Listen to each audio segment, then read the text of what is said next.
Hello, I'm Eric Elbers, Product Manager at Cyclops.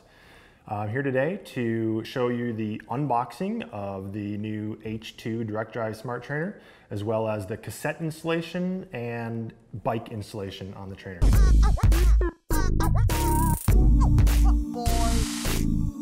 I've already taken the H2 out of the box. As you can tell, it's actually fully assembled with the exception of the cassette. We do not include a cassette with the H2. We want to make sure that you are able to get the cassette for the right gearing that you want, whether it's 8, 9, 10, or 11 speed. So please, if you're unaware of how to do that, check with your local dealer. So I'm going to go through the contents of the box with you. First and foremost, the manual, which I'll be covering with you right now today. The power cord, I've got the power adapter right in here. The axle end caps. These are the axle end caps that will allow you to adapt different frame standards. Pre-installed on the H2 is 130 millimeter. You have the axle adapters for 135, as well as 142 millimeter through axle and 148 millimeter through axle right here in this bag. The cassette, which I talked about, this is going to be next up. We'll show you how to install that. I have a cassette here that we'll go through the installation with. And then the tools to install the cassette. Most importantly, chain whip, the cassette lock ring tool, and a wrench for the lock ring tool. Last but not least, we'll want to double check to make sure that we have our front stabilizer block as well as our disc brake shim. This is held in by the feet. When you unclip the feet, that will release the block there.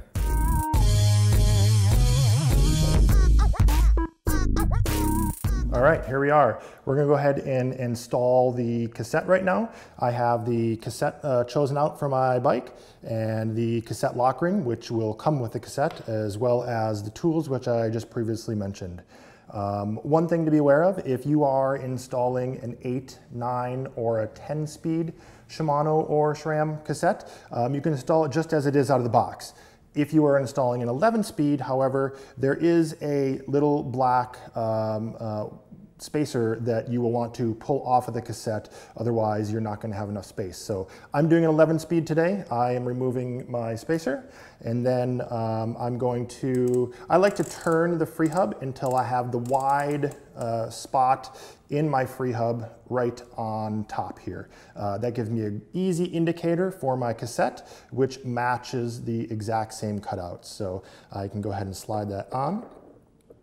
And as I put these on, one thing to remember, right, at this time we do not support Campagnolo at all. However, if you are a Campy user and you are using an 11-speed Campy setup, luckily for you, the Shimano spacing is exactly the same as the Campy 11 spacing. So putting a Shimano cassette on here and using it with your 11-speed Campy drivetrain is perfectly fine. You'll have the same spacing. You won't have any issues.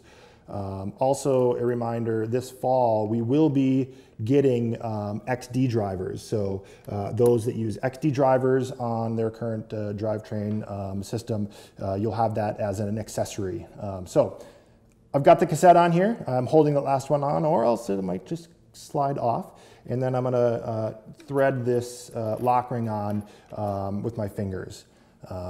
Now I got the lock ring tool here, and that goes right in the middle and seats onto the lock ring.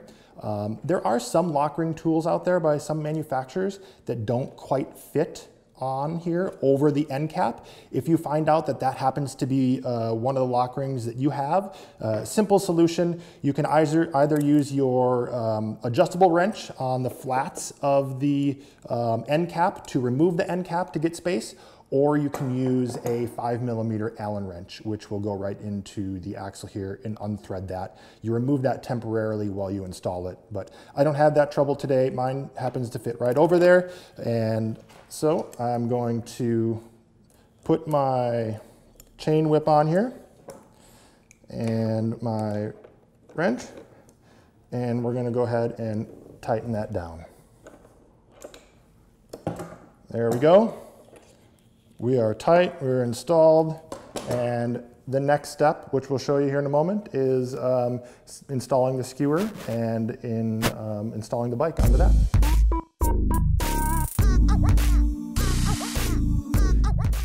All right, now that we've installed the cassette on the H2 trainer, we're gonna prep our bike and remove the rear wheel to get it ready to install. So I am going to first wanna make sure that when you remove the rear wheel that your chain is in the lowest gear. So I'm gonna go ahead and shift down to the lowest gear here. One more. All right, so now I'm in the lowest gear. It's just gonna be a lot easier and more trouble-free to remove that wheel.